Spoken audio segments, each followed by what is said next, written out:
బంగారానికి పట్టపగ్గాలేవు. తులం 1,00,000 దాటింది. అక్కడితో ఆగలేదు. ఇంకో 2,000 పెరిగింది. ఇలాగే పెరుగుతూ పోతే అక్షయ తృతీయపై కొనుగోళ్లపై ప్రభావం పడే అవకాశం ఉంది. ఆ రోజుకి రేట్ ఏమైనా తగ్గుతుందేమోనని జనం ఆశగా చూస్తున్నారు. లేదు ఇదే స్థాయిలో ధరలు కొనసాగితే సేల్స్ మీద ఎంతో కొంత ఎఫెక్ట్ పడే అవకాశం ఉంది. బంగారం ధర భగభగా మండుతోంది. చూస్తుండగానే 1,00,000 మార్కుని దాటి షాకిచ్చిన గోల్డ్ మరో 2,000 పెరిగి స్పృహ తప్పి పడిపోయేలా చేసింది. సోమవారం సాయంత్రం తొలిసారి ₹1,00,000 దాటిన 10 గ్రాముల మేలిమి పసిడి తాజాగా మరో 2,000 పెరిగింది. అంతర్జాతీయంగా చూస్తే ఔన్సు బంగారం ధర $3,467 పలుకుతోంది.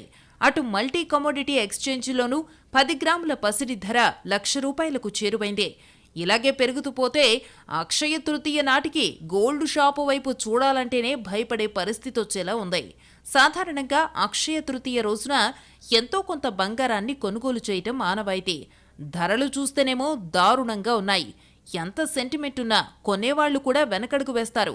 లేదంటే కొనాల్సిన పరిమాణాన్ని తగ్గించుకుంటారు. బంగారం షాపుల వాళ్లు ఇదే తరహా అభిప్రాయాన్ని వ్యక్తం చేస్తున్నారు. కొనుగోళ్లు తగ్గే అవకాశముందని చెబుతున్నారు. ఏప్రిల్ 30న అక్షయ తృతీయ. ఆ రోజు నాటికి రేటేమైనా తగ్గుతుందేమోనని జనం ఆశగా చూస్తున్నారు. లేదు ఇదే స్థాయిలో ధరలు కొనసాగితే అమ్మకాలపై కొంతమేర ప్రభావం పడే అవకాశం ఉంది. టారిఫ్ల విషయంలో అమెరికా ఇతర దేశాలతో వాణిజ్య ఒప్పందాల దిశగా ప్రయత్నాలు చేస్తోంది.